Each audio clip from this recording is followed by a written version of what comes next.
역대 가장 큰 피해를 남긴 이번 동해안 산불은 우리에게 많은 숙제를 남겼습니다. 기후변화로 대형 산불 발생 시기가 빨라졌고 불이 나는 장소도 점점 높은 지대로 올라가고 있습니다. 이에 맞춰 산불 진화 전략도 새롭게 짜야 한다는 목소리가 나옵니다. 박영민 기자가 취재했습니다. 필사적인 진화 작업으로 지켜낸 금강송 보호구역. 해발 800m의 가파른 협곡이 최대 난관이었습니다. 험준한 산세를 따라 번진 불을 끄기 위한 초근접 비행으로 헬기 바퀴가 나뭇가지에 닿을 듯한 고개 비행의 연속이었습니다. 절벽지와 급경사지로 이루어져서 인력 접근이 매우 어려운 곳으로 주로 헬기에만 의존해야 했다는. 그동안의 산불은 주로 도심 주변이나 해발 700m 이하에서 발생했지만 최근 들어 점점 지점이 높아지고 있습니다. 이번 산불은 소강리 800m, 응봉산 1000m까지 타고 올라갔습니다. 담수지까지 거리가 멀고 3000리터의 물을 그 높은 곳까지 옮기는 것도 문제였습니다. 앞으로 기후위기로 우리나라 백두대간과 낙동정맥 같은 곳에 이렇게 1000m 가까운 곳 혹은 1000m 넘는 곳에서 산불 진화를 해야 되는 그런 큰 국가적인 숙제가 던져진 것 같습니다. 겨울철 이상고온과 가뭄의 영향으로 대형 산불 집중 시기가 기존 4월에서 2월로 빨라졌습니다. 연 발생 일수는 30년 전보다 57일 더 길어졌습니다.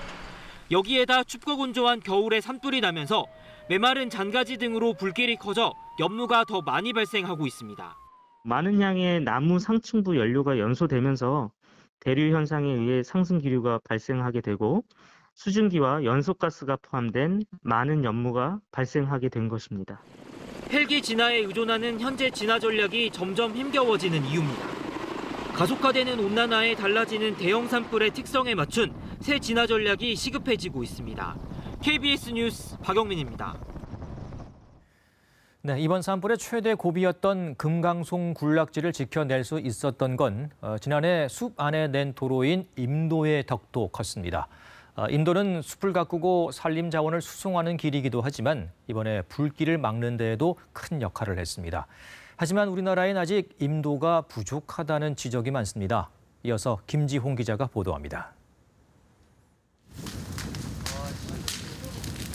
거센 불길이 강풍을 타고 경북 울진 금강송 군락지 500m 앞까지 접근했습니다. 수차례 불길이 넘어오는 위기를 맞았지만 금강송을 방어할 수 있었던 요인 가운데 하나는 1년 전 개설한 임도 덕분이었습니다. 금강송 군락지를 둘러싼 임도는 폭이 최대 5m, 연장 7.4km.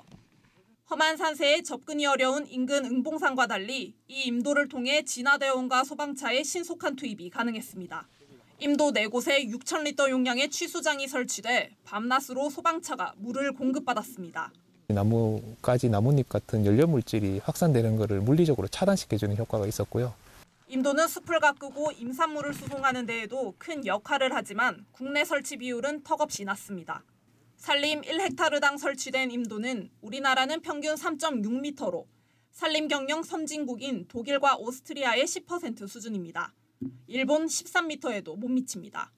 임도 설치 예산은 낙후 지역 개발을 위한 국비에 포함돼 자치단체에 지원되지만 우선 사업 순위에서 밀려나는 경우가 많습니다. 또 사유림의 경우에는 산주의 동의를 얻기가 쉽지 않습니다. 산림 경영을 더욱 효율화시키고 산불 등의 보호에도 크게 기여하여 산림의 가치를 크게 높일 수가 있습니다. 그러므로 임도 사업에 대한 적극적인 예산 확보와 인식 전환도 필요하겠습니다. 산림청은 2030년까지 군규림 내 임도를 헥타르당 5.5m로 늘리고 휴양과 복지, 경관 기능까지 더해 국민들에게 임도의 중요성을 알릴 계획입니다. KBS 뉴스 김지용입니다.